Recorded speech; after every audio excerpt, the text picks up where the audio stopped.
Mabuhay, sunshines! Welcome back to the channel. So in today's vlog, I will be doing a voiceover using my own language, which is the Bisaya. This is my very first time doing it and I hope you love it. So karon, musakay ta og fast ferry padung Isle of Wight. Ikaduhang adlaw na nato diri sa Southampton and karong adlaw mao ni ato ang time na mo travel na tapa adto gyud sa ato ang destination which is ang Isle of Wight. So if nakakita mo sa akong previous nga vlog, diri ko nag-spend sa Southampton og ako ang birthday together sa akong best friend ug iyang husband ug ako ang bana. And enjoy kay mi ato nga time. So kani hopefully mag-enjoy sad mi sa mong trip kay first time na mo makasakay og fast ferry diri sa UK. So kung gikan mo og Southampton padulong sa Isle of Wight, nay duha ka klaseng sakayan. Pero kaning duha both sea trips. So naay fast ferry, unya naay barge.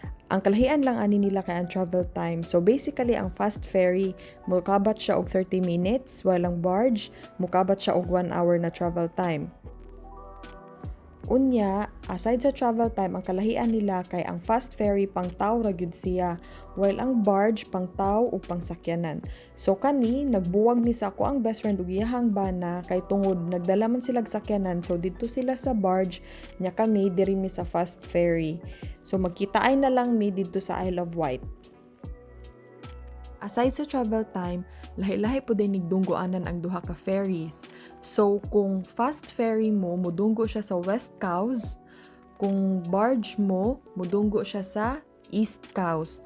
Kung buthon-naon duol ra gyud ning duha ka piers unta kung nalay bridge ato nga pero kay wala man, so travelo ninyo kung ganahan mo bubalin sa isa ka pier via land. So mag-taxi, magsakyanan, magmotor, ingana. And mukabat na siya 20 to 30 minutes depende pa sa traffic. Important to note lang nga walay Uber diri sa Isle of Wight. So ang kailangan ninyong i-download nga app kay Go Taxis para makabook mo conveniently og mga cabs. Unlike Uber, ang kaning Go Taxis, dugay mo pick up ang mga drivers ug booking. So, given naman sad kay tungod ang Isle of Wight gamay ra siya nga isla. So, basically, gamay ra pod ang mga drivers. O kay naabot na gyud ta sa The Osborne House. So, kaning lugara diri nagreside si Queen Victoria from 1851 to 1901. Pero napalit ni nila ni Prince Albert katupang pag 1845. So basically, ilahan na ning property for more than 50 years. And amazing kaayo kay up until now, na preserve good siya, na maintain good siya og maayo, nga kanang ma-amaze, ma-fascinate ra gihapon ka as if nibalik ka sa years nga buhi pa sila. Respectively, dili pwede mag-take og video sa sud sa iyahang panimalay, though pwede ang pictures, so naka-take mi og mga pictures, pero karon ako lang ipakita kung unsa ang naong sa gawas sa iyahang estate. And awa guys, amazing jud kaayo nga nagpuyo siya ingon ani, lush kayo ang mga flowers, green kayo ang mga trees, mahangin pa jud, presko ang pamati. Nakalimot day kog mention no sa first part nga ang kani siya nani sila entrance fee nga 26 pounds ata if I'm not mistaken, and if I can clearly remember since ako ang best friend ang nagbayad, so dili na ko makita kung pila to ang nabayaran.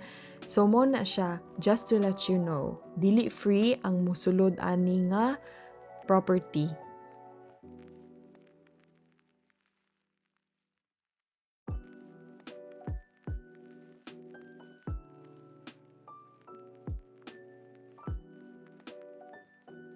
O, diba?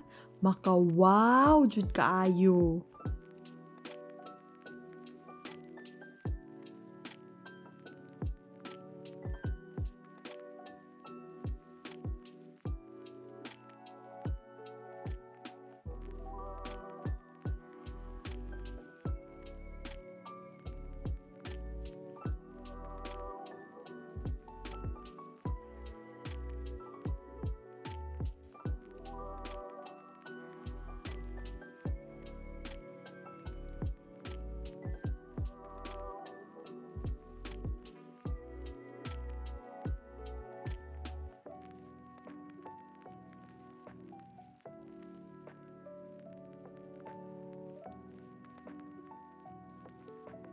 Karon padulong naming upat sa ihang private beach and excited kay mi kay nami ganahang makit-an.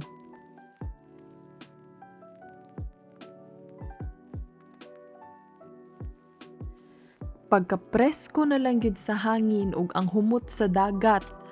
Kanindot naman lang gyud ipuyo diri pero syempre naami ganahang makit-an, which is unfortunately kakita mo anang empty nga slot din ha. Dira unta na siya gina-display no, mao to siya ang bathing machine ni Queen Victoria ug kay ana man ni siya nga gi-refurbish ko no, gi-renovate or unsa pa to. Mao tong wala. Intriga ba gyud ta ako guys kay amazing gyud kaayo siya just to protect the Queen's modesty during the Victorian era.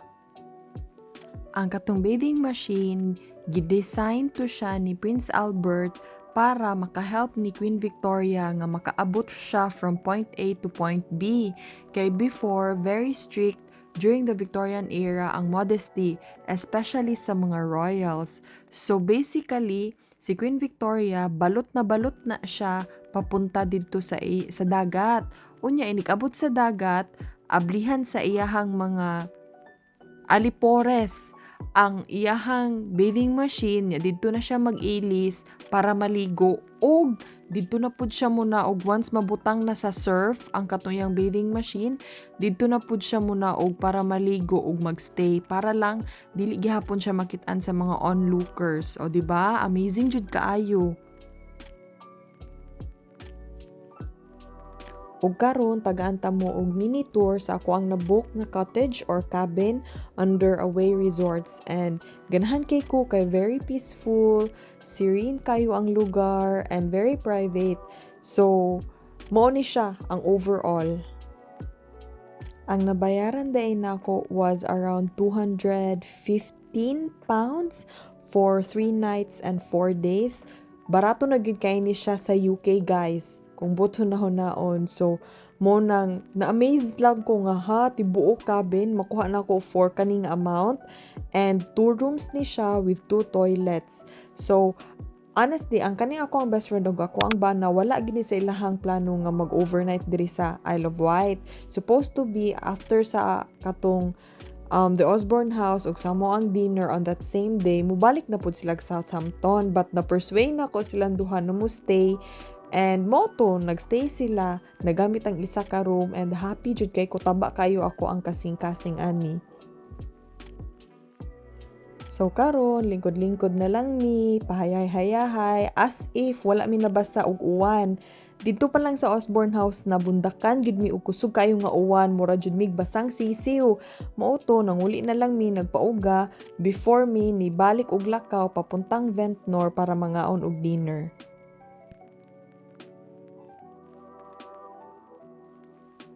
Tan-awan ninyo unsa kanindot ang Ventnor. Pag naog sa sakyanan, wala ra jud koy laing gibukang bibig kundi hala wow kanindot. Wow ang dagat. Ganahan ko mupuyo diri. And guys, awagin sa may dili ganahan mupuyo diri nga kahayahay. Kahayahay jud.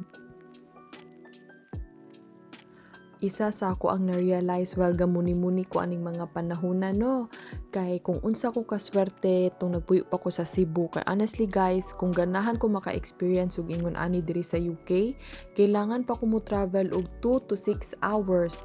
Whereas kung sa Cebu pa ko sa una, within 15 to 30 minutes, abot na ko ani nga nindot nga dagat, abot na ko ani nga bukid. Unya, late mag-close ang mga shops sa atua. So, maka-enjoy pa ko ganang mga food trips sa akong mga colleagues, sa akong family, or sa akong friends. Whereas diri sa UK, sayo sila minera.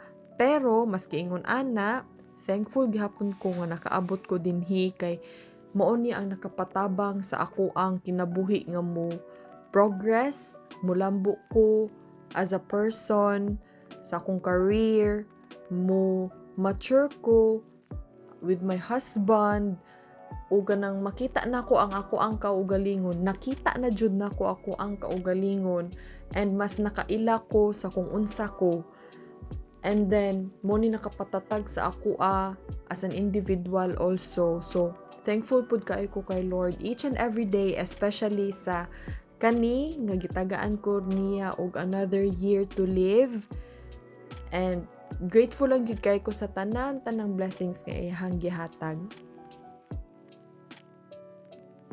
So karon nga pahumanay nato ang vlog, naka-decide lang ko nga mag-unwrap sa mga mini gifts nga gihatag sa ko ang best friend nako. And thank you for giving me this creative one, madam. Kung nagtanaw ka sa akong video, I appreciate and I love you. Guys, kani siya, very creative din niya nga pagkahuna-huna. Kay kakita mo ang mga trinkets kana, iyahan ang gibagay sa akong sign. So, I am a Gemini and an air sign. So, ang kana siya o kanang gamay nga bottle spray nga kung gipakita sa pag first, kay say naghimo and humot gud kay siya, ginaspray na nako siya everywhere. Thank you, madam. Also, I want to say thank you to all of you for supporting me. And I hope you like this vlog. Subscribe and see you on the next. Bye bye.